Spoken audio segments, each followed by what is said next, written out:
Dan Brown's bestseller, The Da Vinci Code, which features a hidden truth guarded for centuries by a fictional cult called the Priory of Sion. But in his next book, The Solomon Key, Brown brings in an organization that is real, the Freemasons, a group that conspiracy theorists say has amassed great power and is willing to destroy anyone who would challenge them. They assert that the Calvi death is one example of how far they'll go to protect their members and their schemes.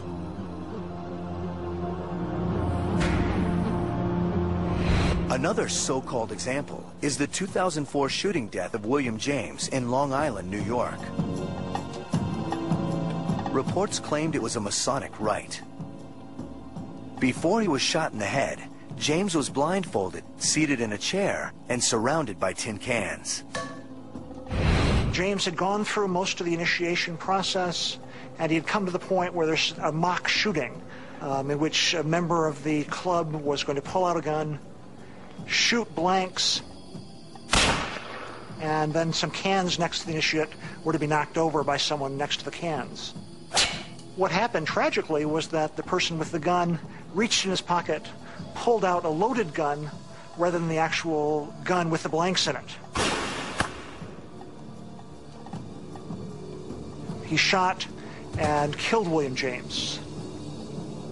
The trigger man was Albert Ide, a fellow Freemason. The New York Masonic Lodge was quick to say that the event was not part of any Masonic ritual. But there were Freemasons involved, and this was enough to create an international sensation. Ide pled guilty to second-degree manslaughter and was given probation. He was also expelled from the lodge.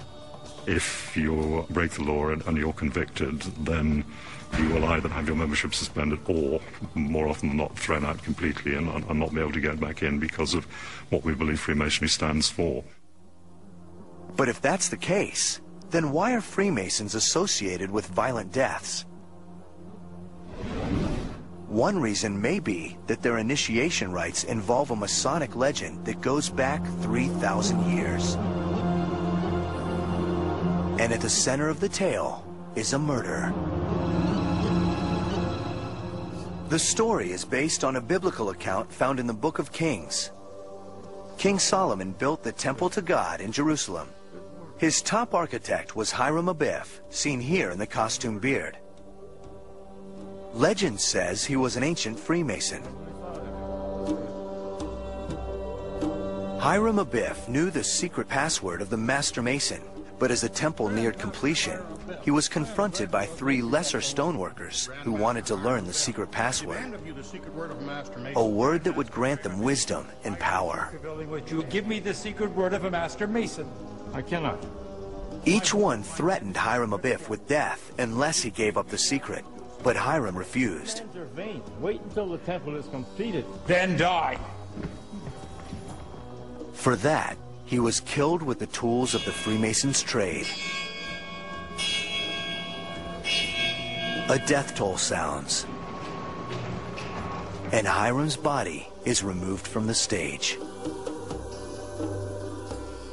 When you act out the role of Hiram Abiff, it's the most dramatic way of learning what your deepest fears are.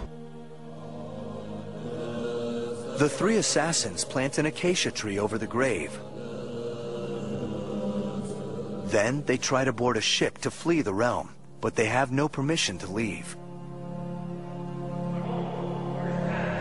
Meanwhile, Solomon learns that Hiram is missing, and he orders his men to search for the architect. To the temple and see if he cannot be found. Sometime later, the killers are found and are brought to the king of Tyre. All 3 admit their guilt, and the king orders their execution. Later, Hiram's death is confirmed when his pendant is discovered. And when his body is found, it is carried off to a proper burial. King Solomon then establishes a new word, one that no Freemason will ever speak in public. This word is the passkey to the 3rd degree, one of the Masons' most tightly held secrets. That secret word is only, however, a substitute for the true pronunciation and understanding of the Tetragrammaton, or Yod-He Vav-He, or YHVH. Only a substitute. And that word is Mahabon, and which I believe is a corruption of the Hebrew Mahaboneh, which can be translated, "What? Is this the builder?" And Hiram, of course, was a builder. My name is Stephen Tsoukalos, and I'm not a Mason. The ritual of the third degree is not about protecting a word. It's about being entrusted with a secret. It's an attempt to make every candidate completely reassess his life. That's why it's dramatic. I mean, it's supposed to be life-changing. But some see this ritual murder as a method of indoctrination into a sinister cult.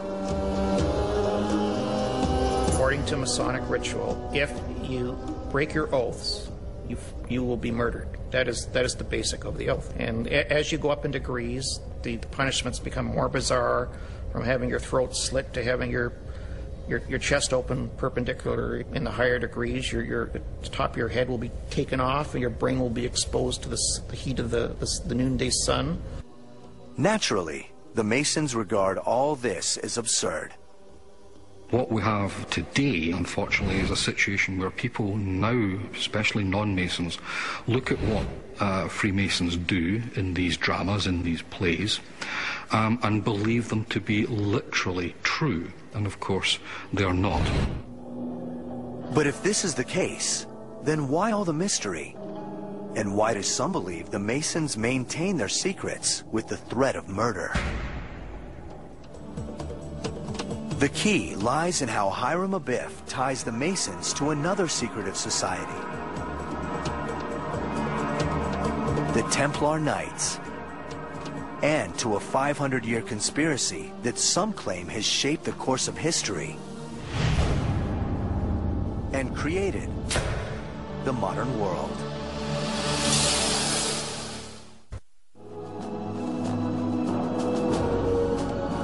War, depression,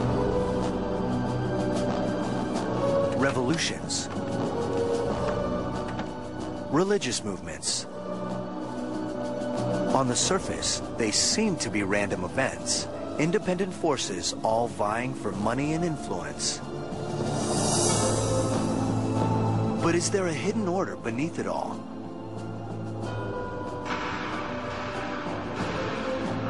Are these events in fact orchestrated by a conspiracy of power brokers directing the business of the world through elite organizations and secret societies? When the Bilderberg meets, you know, and they were set up by leading Masons, the Ford Foundation and the Rockefeller Foundation. Most of the key people that get invited to them are Masons. But can any one organization be so powerful, ruthless, and invisible that it charts the course of history and controls the lives of millions? And are they willing to kill to preserve their silent grip on the levers of power? Freemasonry serves a very important role in conspiracy theories. It is undoubtedly the largest single organization which is secret, which people know about.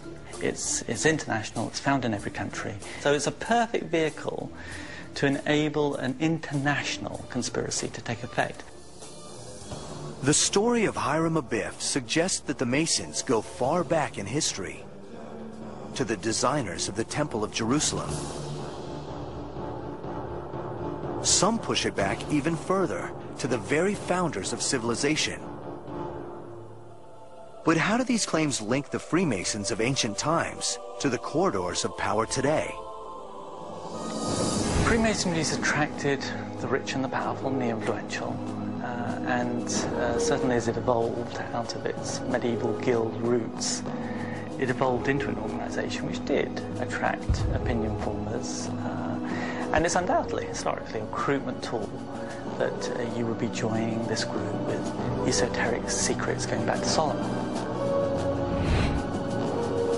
Solomon's Temple